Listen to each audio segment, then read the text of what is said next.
what is your estimated cost? It's $6 million. What's that? $6 million. $6 million. Yeah, 6,000 kids. What are we currently spending on those 6,000 kids? We're not. We're not spending. Well, we don't spend it until later. Well, Not- we not probably in are, this. you just don't No, I'm realize sorry. it. Yeah, what we're spending today is in the neighborhood of that $30 to $40 million a year in special education costs I was talking about. And I am not counting social costs after these kids drop out of high school in 9th or 10th grade. Okay, so it's easy to find 30 That's million. easy to, I know that number very specifically within special ed, what we're spending today on those kinds of kids that go through the system. And do you have an expectation on, by spending the $6 million, how much that 30 million will be reduced? We believe that we can address all of it. Oh, All of it. Now, here's the evidence of that. so when the 5 So the study groups that we're following right now through this special education bill, we've been following these 235 kids in this cohort. Of those 235, only 11 of them have needed any kind of special education support after that they've come into the educational system. And now they're in 5th grade and 6th grade. And their academic scores have endured. They are at or above peer level academically with this program.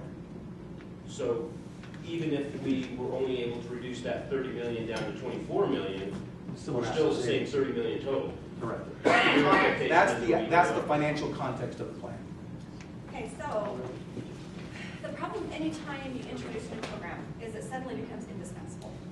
So do you have anything in place that if you do not see the results in the plan, that will see? I have specifically proposed a sunset of 8 years if this would go out of commission completely if it does not have the results that we want. Okay, and so you said with the 10 things that are specific to it, is it that the children are not eligible, the parents aren't showing up? Yeah, they would not be eligible. They Okay, have, so what you're really saying then is what this program is a program to teach parents how to value education, how to teach the parents to be better parents and teachers. no, it's not, because these parents want this education. It's not that they don't care, they don't know what to do. Oh, I didn't say Yeah, they so didn't care. my I'm just point is, I'm not saying, that I'm not trying to It's confuse. actually about giving the parents the skills as well. Yes, Okay. absolutely. What I thought you said was we're trying to teach parents the value of education. No, they get the value. They want access to these services. They're anxious about helping their kids. If you guys could just meet with these parents that I'm interacting with, whose kids are participating in this program, how excited that they are that their kids are learning and developing and academically at level with their kids, of the other kids in their communities, how much they want this education. I don't know what to do. So granted that there are lots of potential issues and risks. I do get that balance. Milo, you were going to say something. Did you already say? Okay. We'll come back here then. Okay. Based solely on the principle of I don't believe in taking from some to give to a different group, a special group, even if they need it, I don't believe that that is right. It's a principle issue. And so why can't we figure out a way to do this like the Perpetual Education Fund or something like that where there's a charity that we could create, it's private, it initially comes up with the amount of money it needs, and then these people, they serve and then they give back once they've received it, so that they never feel like it is the government's responsibility to take care of them. This is completely wrong on principle. Well, you're telling me, though, that the entire education system is wrong on your principle. So I accept that. I accept that that's how you feel. And I would like to know how many people here have actually studied the Constitution. Okay. I just was wondering. Okay. All right. I Yes, you're next, and then over here. I had a question. So last year, I seem to remember something about this bill being where you were having private preschools to be able to align or something. Right, so here's what the Do you requirement have- is. Well, and before we get into that, are your pilots in Granite? There are pilots in Granite, pilots in Park City, pilots in Washington County. Okay. But go ahead, yes. Yes, so here's how I was trying to address this issue of the private provider. One of my concerns about this bill was creating an environment where government would be competing with private daycare providers, right? Who are doing similar types of educational offerings and generating private income and running a business on it. So the requirement in my bill is if a private pre-K provider or providers exist in your district, if you're a recipient of that grant, you must contract with one of those private providers to enable those services so that you're not competing with private industry. They still have to follow all the same high-quality preschool requirements. They have to work with the LEA and have to follow those same requirements that the LEA would have, but they have to work with a private provider. And that actually is what they're doing today in many of these examples. They're already outsourcing and working with these private providers because they don't have the physical facilities to be able to house these kids. So so then are they telling the private preschool how to No. preschool? It's the same as setting up a contract with anyone that provides services. They're following the contract for the services being contracted. That's it. But is there training for those Yes. professionals? Yes, absolutely.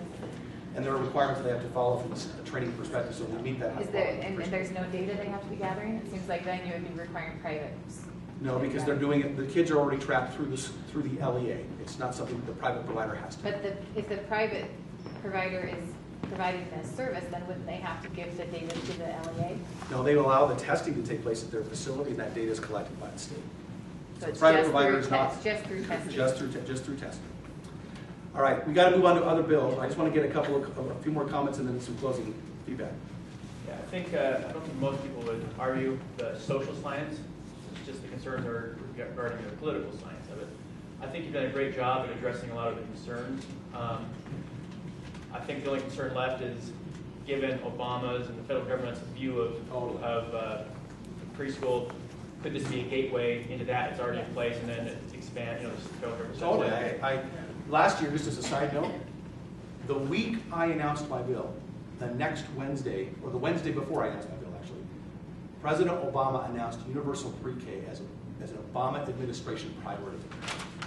Well, it's And it was just like, but it's been that way for a long time. I know, but I'm just saying, It's the not public. context, the irony of the whole situation was stunning. One other thing. Yeah.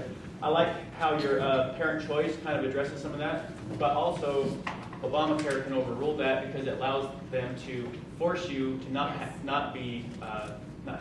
homeschool, but to go to some other school. I did not know that, Mark.